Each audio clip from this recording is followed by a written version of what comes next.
Welcome to Lead Today with me, Kalina. Let's talk leadership.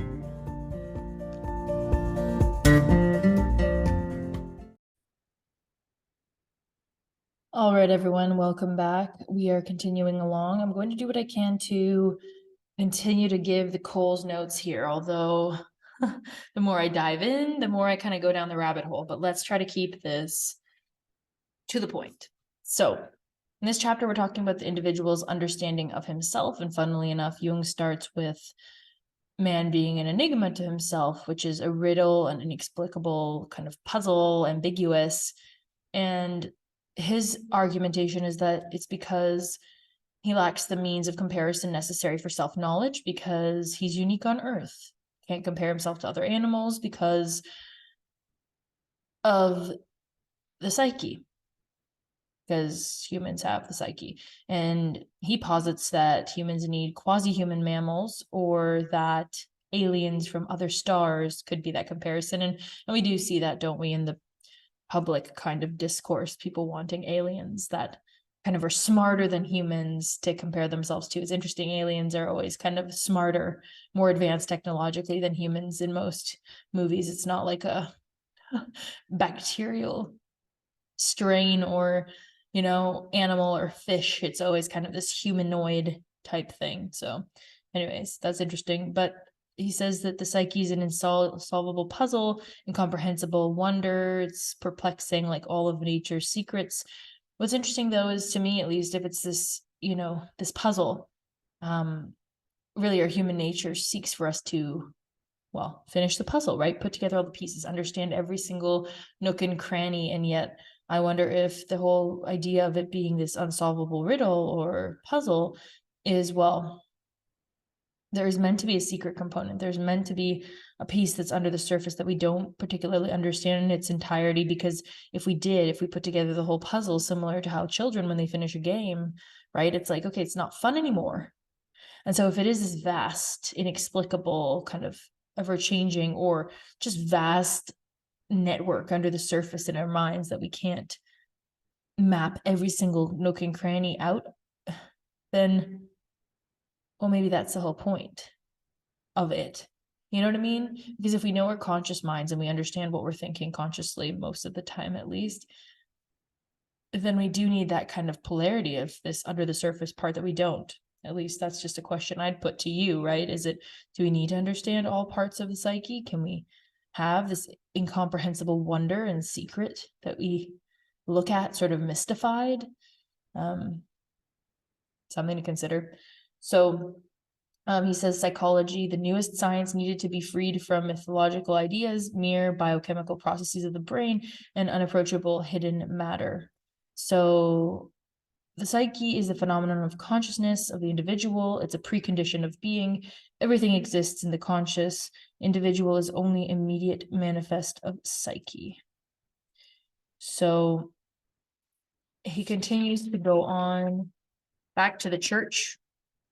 Says that with the church, the individual is egotistical or full of pride. If we focus on the level of the individual, and science sees the individual as a statistic, which we've heard in previous episodes already, right? He goes on to say that with Christians, Jesus is the human embodiment of God. And so individuation is the incarnation and revelation of God, is his point, and that the attention to external and that the attention to the external blocks the inner experience. The devaluation of the psyche and psychological enlightenment was resisted because of fear of what we might find, right? Kind of think of the dark ocean. You don't want to go in there. It seems scary. Freud's argumentation had things to do with the unconscious harboring many things resembling the occult. And as we see, Jung goes into the unconscious mind, right, when it comes to dreams and analyzing the symbolism of dreams. Scientific psychology studies the individual with a focus of better knowledge. And he talks about psychologists and how the doctor needs to come up with a diagnosis to understand the individual nature amidst a lot of uncertainty. And we see this with doctors. We see this in any relationship where we need to diagnose a situation, we have to come up with an answer without all the information at hand, because you will never have all of it. And I guess that's another kind of thing to say, similar to the unconscious mind, or this part of the psyche that's underneath the surface. It's like you'll never really know everything. You just can't. And there's got to be an acceptance, at least. Again, this is my interpretation here. I'll be careful to share when it's me or when it's him. Or let's say my interpretation of him, because obviously I'm not him, and I even reading his writing doesn't mean that I fully get where he's coming from. So read the book to get as close to Jung's argument or thoughts as possible. But the idea here is interesting because he speaks of the doctor-patient relationship and needing to carefully balance the two and not enmesh the two. And we've talked multiple times about how he's talking about the individual versus the collective. But here we're seeing an example from Jung where it's two people, it's a pair. It's not this big collective. It's not society. It's not the church. It's not the state. It's not an organization. It's, it's not hundreds of individuals or thousands or even 40, 50. We're talking two. And he says, even in this relationship of the doctor and patient, the doctor is to be careful not to enmesh themselves with the individual patient, because then we lose the individual once again. So even with two people, need to be very, very careful, because the psychic situation is inundated by ads, propaganda, and advice. And the doctor-patient relationship is meant to be a space for no shoulds or musts.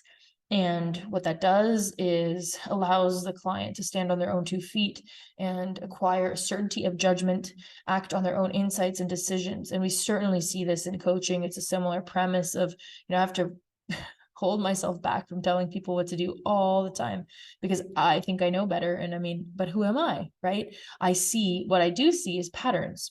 And so that's what's interesting, right? Is I see patterns of what individuals go through. But this argument here is, okay, there are patterns, but you have to be careful about your diagnosis as, let's say, the person giving the diagnosis in a situation.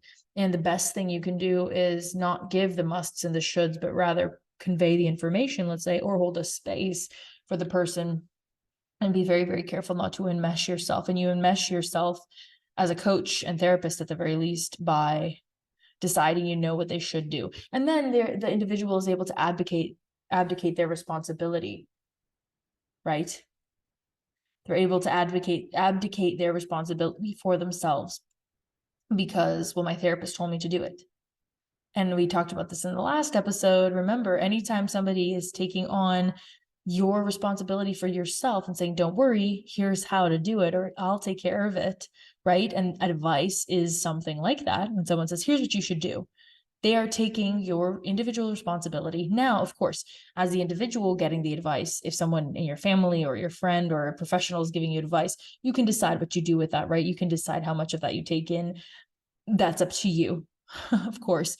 And there can be some advice that's really useful, but his point is just to say, be careful by how much advice, ads, and propaganda you are, inundated by in the course of a day. And we know this, right? We know that people on average see, I don't even know what the number is these days, used to be at least 500.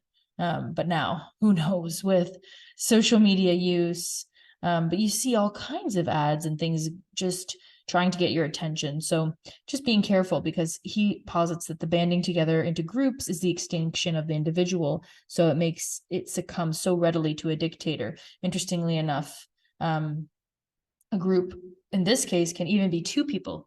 And so even when we think about marriage is meant to be 1 + 1 = 1, the unity and the unification of 2 becoming into one body, through this really spiritual connection that takes place when 2 people merge bodies, minds, souls, in a sense, or at least that's kind of the discussion that goes on in the church, as you become one. That can be dangerous, he says. He doesn't mention marriage. I'm just showing up a parallel here, putting up a parallel, but there's blindness in this regard is dangerous, he says. And the well-disciplined mob in the hands of a single madman is also problematic, as we know. So you need to really be careful, is his point, about advice, shoulds, who you take those from, if you take them at all, and not relegating your personal duty of responsibility to others that give you this advice. Can't blame your therapist for making you go the wrong way. The therapist relationship is meant to help you stand on your own 2 feet and bolster your own individual judgment, as should all relationships in some regard, right? They should bolster you as the individual. He goes on to talk about the church, and their real task is metanoia, the rebirth of the spirit. He talks about the individual's relationship to God being an effective shield against mass suggestion, which we've talked about. And he brings up Jesus and Paul, who were prototypes of those trusting their individual way, disregarding public opinion. And we see what happens when you disregard public opinion, right? In any way, shape, or form, even if it's just your family. I work with a lot of moms, and, when they disregard their mother-in-laws or mother or husband, or there's all this advice, right? Again, all this advice, propaganda, all these ads coming at you. And when you kind of disregard the public opinion and go your own way, I get that that's hard. And what he's saying is that your relationship to God is an effective shield against that propaganda, those ads, and the advice that you get, because you get to go inward and you get to, reckon with God, and you get that internal knowing that shields you against any mass suggestion. You know what's right for you. You get that sense, right, of what's right. And that's powerful, because no matter what someone's telling you is right, and I'm sure you've had situations, I can think of situations where people have sort of pressured me into decisions that I didn't want to make. And if I had had a better relationship to God, I'm 100% certain I would have had a bit more spaciousness to say, yeah, this isn't really right for me. So these people, these characters from the Bible, Jesus and Paul, he's saying, are these prototypes of those trusting their individual way. And we should follow them. We should follow that idea of disregarding public opinion and going the way that we know is right. And then he keeps on to say, inner man remains unchanged, however much community he has. His environment cannot give him the gift won for himself through effort and suffering. So it's interesting, because we do things like we support certain sports teams where certain brands have, this certain kind of external persona or community membership. Let's say, like, I'm a, fill in the blank, whatever, accountant or soccer player, I've seen this with athletes where they attach their whole sense of self to a sport or to a certain community. And that's not entirely bad, but it doesn't make you who you are. So I believe, this is not what he says, this is me again.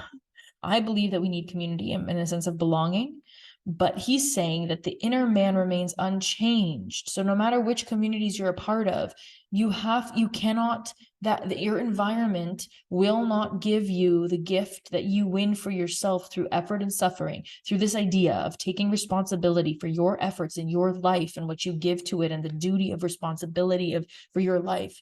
No environment will give you that gift that you win for yourself. And this is so true. I mean, I've traveled the whole world.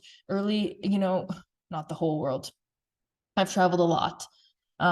Actually, the more I see, the more I realize I haven't traveled much at all, because there are continents I haven't even explored. So who am I to say I've traveled the whole world? But I've traveled a lot. And, in going to all these places, he's absolutely right that your physical environment, while it can be more pleasing to the senses, does not give you the same satisfaction as achievement through effort and suffering, what you get from hard work. And a favorable environment strengthens the tendency to expect things to originate from outside. Again, so you live in this beautiful beach location, you think you're going to be in paradise because you live by the water. Maybe I'm talking about myself, would love to live on the beach. But it's a tendency to expect things to originate from outside of you. And his whole argumentation here is to say, hang on a minute, you have to bring it in from inside, have the relationship to God, have the internal relationship, and from that draw forth and bring out of you, not bring in. And he now talks about the childlike state, irresponsible, happy-go-lucky, all thinking done from from the top, more power to social authority, weaker, helpless individual. So we see this, right? We talked about this, people that are not willing to take responsibility, people that hand over their power to the state. He says the road to tyranny is open, the freedom individual does not equal spiritual or physical slavery. So you have an issue when you are weak and helpless and you give all your power to social authorities and all of your thinking is done from the top and you're irresponsible and happy-go-lucky. And that's what happens with these hedonistic societies, in a sense, right? You don't have to have any responsibilities. You can be happy-go-lucky and we'll take on everything for you. That makes you weak. And he really doesn't want that for us. Resistance only when individual well-being resistance is only when the individual well-being is organized in his individuality. Instincts attach him to macro while tearing him apart. Desires pull him in different directions. Continual conflict with himself, rarely his undivided goal, pays by repressing other sides of his nature. So, individual and dissociated state needs directing, ordering principle. Ego consciousness only will to play this role, but overlooks powerful unconscious factors that thwart its intentions. So, to reach the goal of synthesis, to experience the nature of these factors of the unconscious or symbols that express themselves that conduce to synthesis, religious symbols could work. Our interpretation of Christianity has become antiquated in present world. Christian symbol is developing, requires meditation on Christian premises. Whoa. So he's talking here about how we need to synthesize our goals, we need to get out of a dissociated state. There are unconscious factors that thwart the intentions of the conscious mind of the ego, right? The ego that wants to play out the role of this ordering principle, right? Order. We want to understand everything. We want order in everything. We have these goals. The ego is working toward these goals, but then we all face unconscious setbacks, don't we? Regularly. And we wonder what happened and why did I get sick and why did this happen and why did I have these roadblocks? And yes, you can absolutely move through these blocks, right? There are people that just through sheer will push through things, but you can push and push and push. If something is really not aligned for you, no matter how hard you push, it won't work, right? And your intentions will be thwarted. And so the idea is to reach the goal of synthesis is to experience the nature of the factors of the unconscious or the symbols that express them, the symbols that express the factors of the unconscious mind. Again, we need to experience the nature of the unconscious mind. And Jung does this right through the interpretation of dreams. He's saying that we can also do it through the interpretation of Christian symbols. He puts on one side politics, science, and technology, and on the other side, arguments are highest degree of intellectual certainty, yet they are achieved by the mind of man. So there's limit in thinking. We forget that what is impossible today could be possible tomorrow. We see this, right? We see this with science, where this is the current scientific truth. This is impossible right now. Well, but hang on a second, right? Just because something hasn't been proven, just because the world was flat and now we say it's round, and just because we didn't know what was in the sky and now we see stars in different constellations, just because we don't know it today and it's impossible today, does not mean that it could be, but it doesn't mean that it's not possible tomorrow. All right, we're almost there. So the understanding of religion is distinct due to lack of explanations. Religious impulse lies on instinctive basis. Human fate.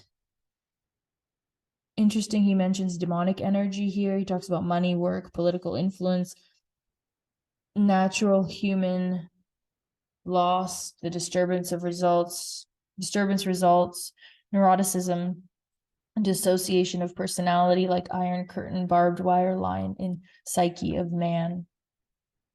So, okay, so here we talk about how essentially the man of today can easily think about and understand all the truths dished out to him by the state, but understanding of religion is made considerably more difficult owing to the lack of explanations.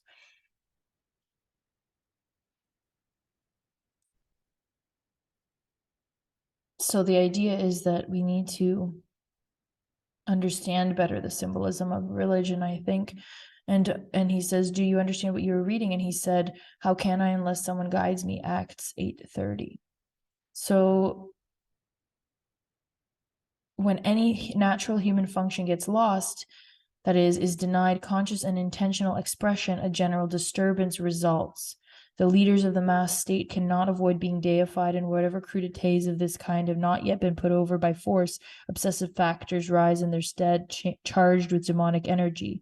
For instance, money, work, political influence, and so forth. So it's quite natural that with the triumph of the goddess of reason, a general neuroticizing of modern man should set in. So he's saying that we're split and that the neurotic is unconscious of his shadow side. The individual, like the neurotic, sees his shadow in his neighbor or in the man beyond the great divide. So we like to put the shadow elsewhere, outside of ourselves, so that we don't have to live with it. Questions of the intimate individual as a product of the zeitgeist, neurotic, infantile fantasies repressed by moral judgment.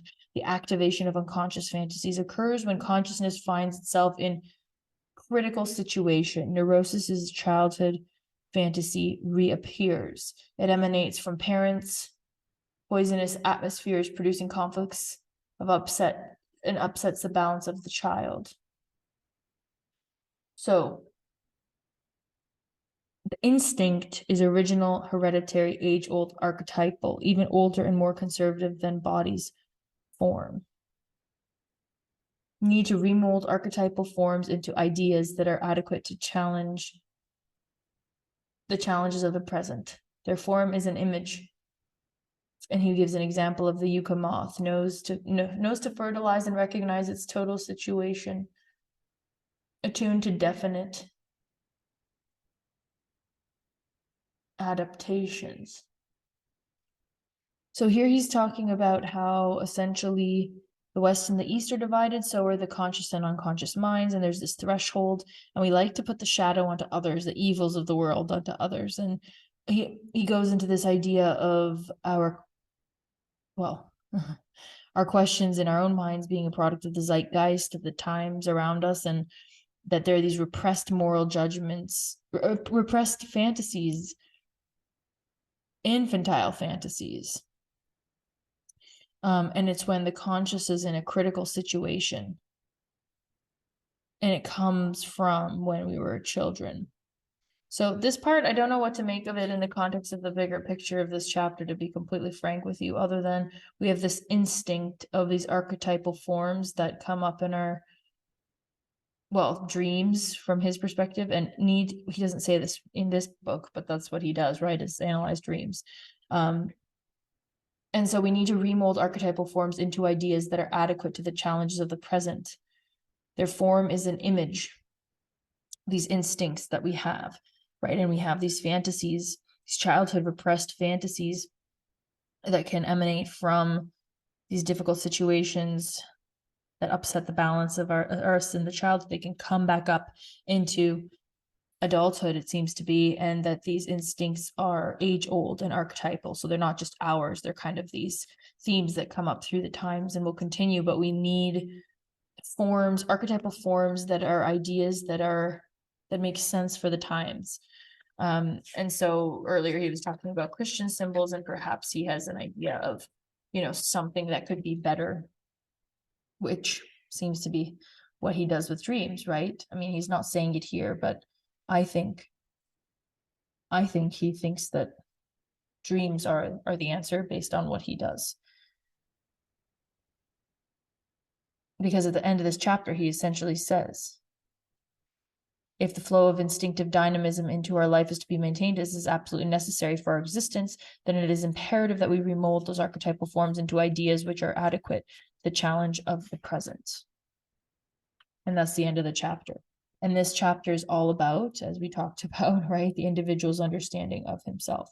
So how do you understand yourself? Well, you need to understand your core instincts and these imaginations or these infantile tendencies that you have that you want, but you morally repress, and that these symbols will come through. And that essentially you'll have these impulses and they're instinctual, and that we need to understand them. Well, we need to understand them, and we need to understand our own nature through the adaptation of the primordial patterns of ideas that were given us a priori. So essentially, there are these underpinnings of the unconscious that will never go away, that there are these ideas that keep bubbling up throughout all the generations, and they're archetypal, which is saying that they're age old, right? That they're these hereditary kind of ideas and instincts that we have as human beings, and that they won't go away, but what we need to do is modify them. We need to modify these images, these archetypes, so that they make sense for our environments. But that to understand ourselves, we need to understand these archetypal, these age-old instincts that we have as a member of the animal kingdom. And so, well, isn't that interesting? Because sort of like, if you understand yourself, you understand humans across all time and all space, because of the fact that there are these kind of deep underpinnings of our minds and the unconscious mind, and these fantasies and the archetypes, these instincts of humans that continue throughout time, and the symbols of them change, but the instincts remain the same. And so how interesting, what an interesting way to kind of tie yourself to, the past.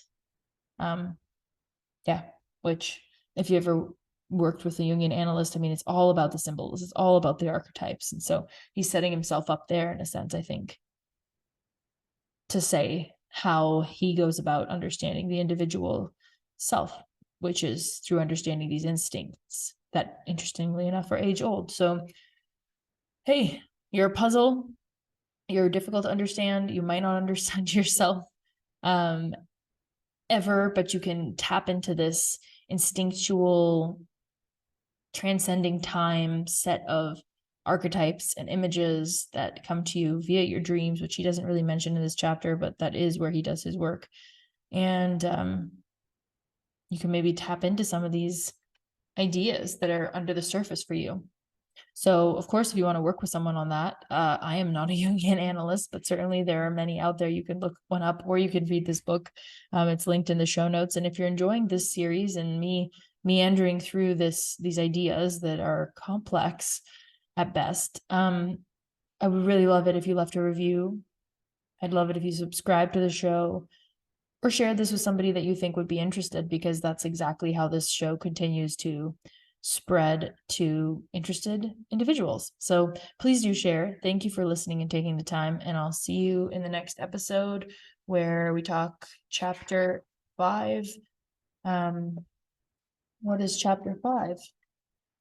Chapter 5 is the philosophical and the psychological approach to life. So it'll be a good one.